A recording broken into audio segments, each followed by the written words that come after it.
মাননীয় সদস্য জনাব মোহাম্মদ আবুল কালাম একটি সম্পূরক প্রশ্ন করুন। মাননীয় স্পিকার, আপনাকে ধন্যবাদ। মাননীয় স্পিকার, আমাদের মাননীয় প্রধানমন্ত্রীর সুযোগ্য সন্তান, উপদেষ্টা, তথ্য উপদেষ্টা, তার নেতৃত্বে, তার হাত ধরে আমাদেরও নাটোরের সুযোগ্য সন্তান মাননীয় মন্ত্রী মহোদয় কাজ করে যাচ্ছেন। গোটা বাংলাদেশকে বিশ্বের দরবারে একটি ডিজিটাল থেকে স্মার্ট বাংলাদেশে নিয়ে যাচ্ছেন।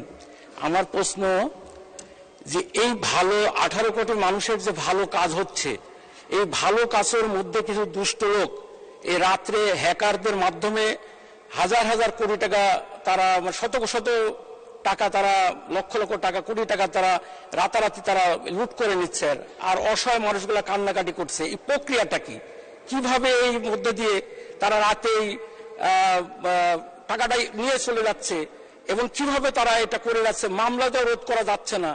মাননীয় মন্ত্রী, আপনিও জানেন তো এটা, এই কি আপনার পদ্ধতি প্রযুক্তি আছে যে এই হ্যাকাররা এবং এই জুয়ারিরা যাতে সর্বনাশ মানুষকে, সাধারণ মানুষকে যাতে কষ্ট না দেয়, এই কষ্ট রোধ করবে আপনার কি কি পদক্ষেপ আছে মাননীয় মন্ত্রী, এটা আমার জানার ইচ্ছা। আপনাকে ধন্যবাদ মাননীয় স্পিকার।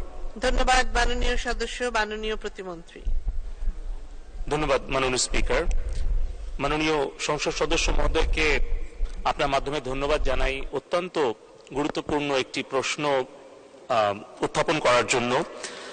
ডিজিটাল বাংলাদেশের যত অগ্রগতি হচ্ছে, সাইবার জগতে অপরাধ, প্রবণতা এবং ঝুঁকি ততই বাড়ছে।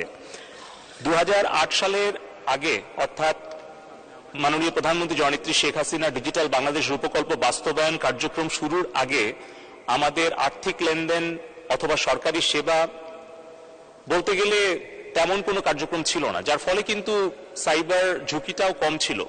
যত দ্রুত আমরা আমাদের ডিজিটাইজেশন করেছি, তত বেশি কিন্তু অর্থ এবং উপাত্তের সুরক্ষা আমাদের প্রয়োজনীয় হয়ে দেখা দিয়েছে, যার ফলে কিন্তু আমরা 2018 সালে ডিজিটাল সিকিউরিটি অ্যাক্ট এই মহান জাতীয় সংসদে আমরা পাশ করেছিলাম এবং তারপরে সময়ের প্রেক্ষিতে প্রয়োজনের তাগিদে এখন নতুন আইন সাইবার সিকিউরিটি অ্যাক্ট এটি 2023 প্রণয়ন করা হয়েছে এবং তারই আলোকে আমরা 4টি মূল স্তম্ভ নিয়ে কাজ করছি। প্রথমত, মাননীয় প্রধানমন্ত্রীর নেতৃত্বে একটি ন্যাশনাল সাইবার সিকিউরিটি কাউন্সিল রয়েছে।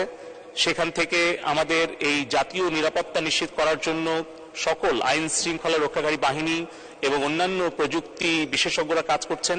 দ্বিতীয়ত, আমাদের যেই ফরেনসিক ল্যাব, সেখানেও কাজ হচ্ছে। কোনো অপরাধ যদি সংঘটিত হয় তাহলে সেই অপরাধকে চিহ্নিত করা, অপরাধীদেরকে চিহ্নিত করা এবং তথ্য উপাত্ত সংগ্রহ করার জন্য, যাচাই বাছাই করার জন্য সেই ডিজিটাল ফরেনসিক ল্যাব কাজ করছে।